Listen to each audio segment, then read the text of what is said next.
Welcome back, viewers. Major Padmpani Acharya was a martyr in Kargil war who was posthumously awarded Mahavir Chakra, India's second highest military honor.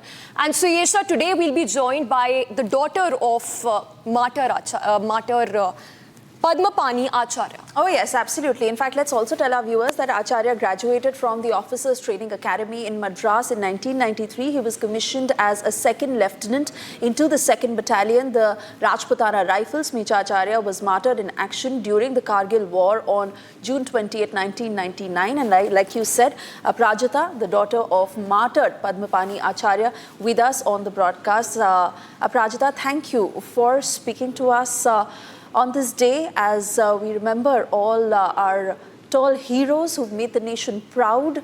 What are your most fond memories of your father and how he has inspired you to take on life in every which way? Namaskar, Happy Republic Day to everyone. It's the 76th year today, and what a special day it is. I'm glad I'm connecting with all of you on this day. While I was born 3 months after my father made the supreme sacrifice, I do have some memories from the stories I've heard of him, especially with regards to Republic Day. So when my father decided that he wanted to join the army, he was very clear that he wanted to join to Rajrif, that he wanted to combat the enemy, and that he wanted to lead the regimental contingent in the Republic Day parade, an honor that he embraced in the year 1997. And there's a short clip of that available now quite recently. I think last year the government put that up on YouTube, and it was fantastic because that was the first video I watched of my father, and how inspirational it is, truly. And the identity as Indians, I mean, what a wonderful day. It's a day that I remember growing up just eagerly sitting in front of the TV with the family, watching the Republic Day parade and watching all the marching, deciding which regiment has marched the best, and amongst the forces, as well as seeing the state tableaus. Yes. Yes, Aparajita, if you were to share one memory with the people who are watching the broadcast of the life of your father, how difficult it was to stay away from his family while he was on duty working for the nation. Absolutely, especially in a time, given that the Kargil War itself happened in 99, and before that, the 6 years of him being in service was a time where communication and connectivity, we didn't have the luxury of a lot. So a lot of what I know of my father is through his letters, because he often wrote letters back home, and even from the field, even when he was at war, he wrote a lot of letters back home. And while one cannot really assess what was going on, one could tell that it was a tense environment. He tried to keep it light. He tried to be optimistic. He tried not to let the worries and the gruesome scenes he had seen at war kind of travel back home. So he always tried to put on a very brave front, and he was so good at performing these, and at really embracing the various roles parallelly in life. Of course, he was a soldier, he was a company commander, he was an officer, but he was also a father, he was also a husband, he was also a son, he was also a brother. And I think he performed all those duties to the best of his ability. Absolutely, Aprajita. And there's that very thin line between that pain of having lost your father and that sense of pride that you feel for how he has sacrificed his life for the nation, and how he's made the whole family proud and the entire nation proud. And when people talk about him as a war hero for the sacrifices he's made for the country, how do you feel?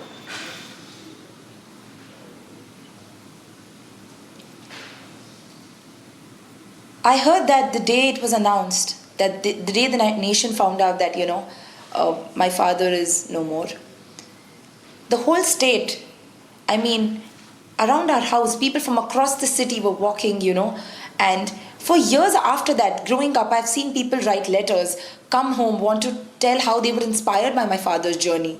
People who've never met my father, just read his story, but so inspired. And I think that it's a testament to the magnitude of the feat that he has achieved, because he has inspired generations to come with his action. Yes. And any message you have for the civilians who have not worked in the army, but the lesson that you would want them to take note of from your father's journey? I think number one would be that, like I said, even when he was at war, even when communication was really not easily available, the best form of it, he took out time for his family. So I think, if a soldier out there in war can take out time, and can take out the time to be in touch with his family, I think that's really important, to have kind of a balance. And that's something I try to emulate. I'm all of 25, but I try to emulate that as well. And while I have not worn the uniform, I come from a family of service officers.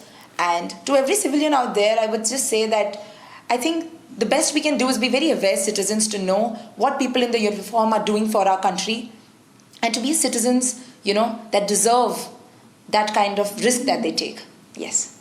Prajita, it has always spoken of the kind of sacrifices that the soldiers make, but even a bigger sacrifice that the family makes of letting their loved ones go to protect the borders of our nation. And which is why I want you to talk about how difficult it is for the family, especially during that phase of the Kargil war, how worried your mother would have been, how worried the family was, and how you still put up with every day with a sense of pride, wearing that smile, and knowing that he may or may not come back.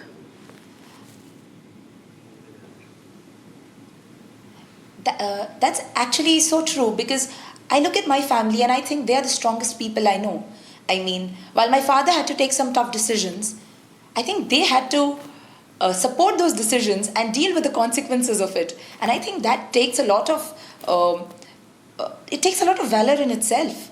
And growing up, I think they've always been so courageous. I mean, as a child also, I remember growing up in a happy house. They were brave. They tried their best not to let their vulnerable moments get through for a long time. And I think they're truly, a soldier's family is the strength of a soldier. I believe so.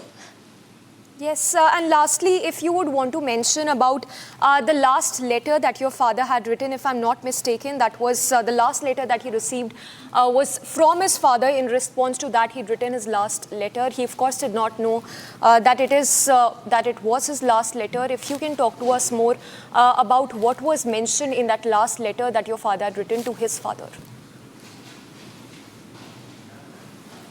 Yes.